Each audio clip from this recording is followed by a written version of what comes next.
video ka. Good morning mga guys. For today's video na aming rescue diri nga Ford EcoSport.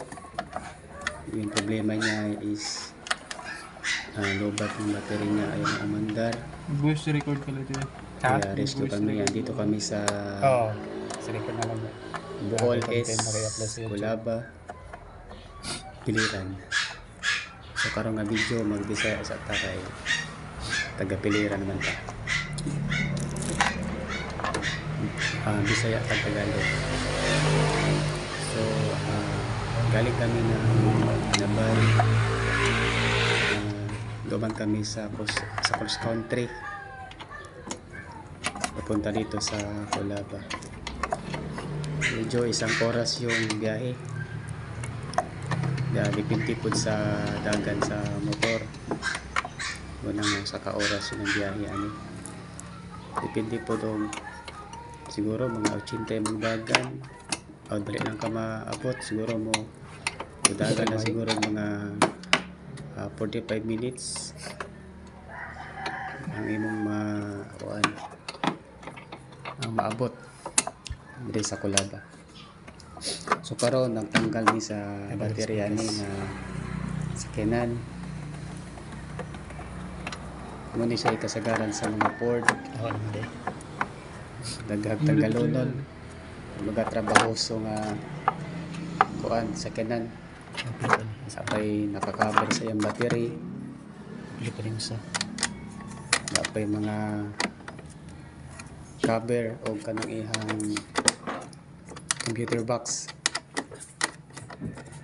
So tagan yung Tagalonol kailangan ka tools nga 8mm sa iyang sa cover o 10mm sa iyang battery sa pagtanggal. Sa mga Ford, ang ihang battery na ginagamit is yung isa lang na battery. Yung battery na DIN 44. Walang ibang battery na pwedeng gamitin dito guys, kasi hindi siya talaga papasok sa lalagyan niya. Hindi siya maputang.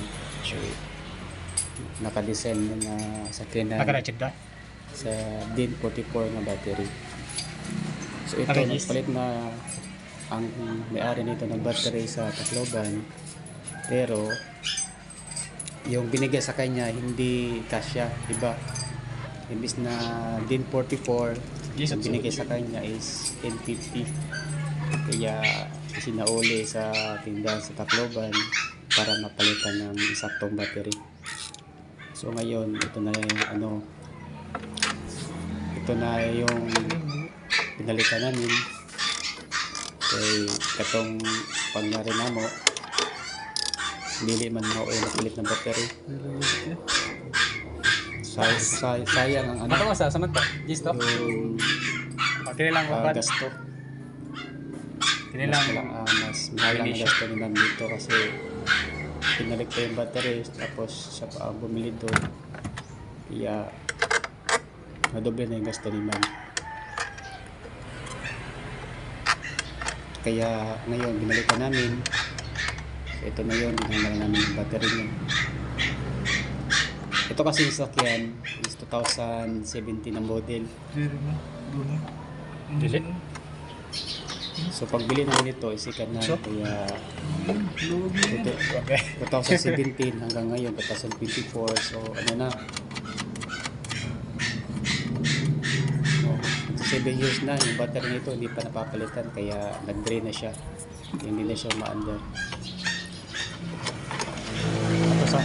So sa pagkabit dito mga guys, kailangan talaga na hindi mo tatanggalin yung battery niya, kasi marireset yung program niya kapag tinanggalan mo yung battery na hindi mo pinapaandar. Yung program niya marireset, so kailangan mo siyang, bago mo tanggalin yung battery, andarin mo muna, tapos gumamit ng extra nga battery. Ito na kami dito, nag-jumper ng battery, yung booster na wire papunta sa para maka-under siya.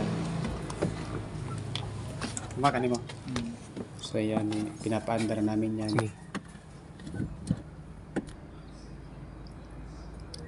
Kasi sa mga EcoSport, kapag tinanggal ang battery tapos pinalitan ng hindi pinapaandar, mareset. Yung program niya mareset po. Kaya dapat paandarin muna bago palitan yung battery. So yan, inandar na. Kaya hindi pa na.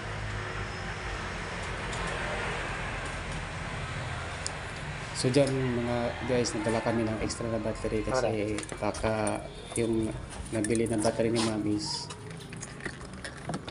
low bat, so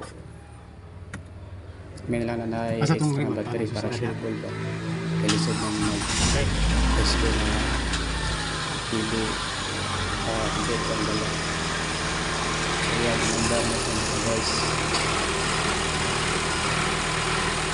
nandang na siya. Tanggalin na natin yung jumper na wire. Tapos, tanggalin natin yung battery na ating papalitan.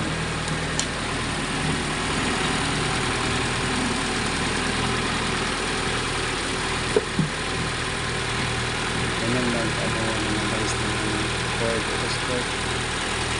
Palit ng battery na hindi na-reduce ang kanyang program o ang kanyang computer box.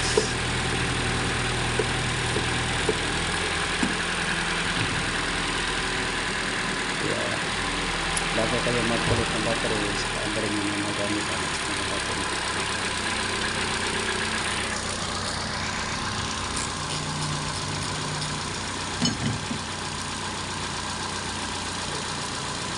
So guys, kung bibili kayo ng battery nya, yung battery nito is BM44 o sa Motolay, Hindi na yung camera.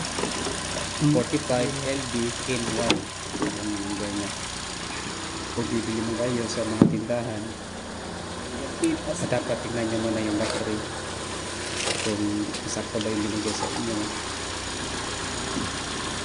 kasi mahirap na kapag yung nagbigay sa iyo ay hindi bilis dito sa mga battery tapos bitagaan pag hindi na auto nalayo pa ng ipalitan. So kailangan talaga i-check kung sakto ba ang hapag ng battery para din na mag-break balik pa. Ito na ang ipalitan ng battery na nasa Motolay 45 LBM1 na nasa mga sport na board. Ito na ito sport na mga board ay liligin pa pwede magamit o mga battery na liligin sa iyo ha. Medyo kung sa iyo ha din mismo ng battery ha. Eh ang iyang mga wire ano nandun lubo pa ito. Ang mga wire na is exit. Kaya hindi ka pwedeng gagamit yung ibang battery kasi nakataas. Wala siyang square sa kapilid na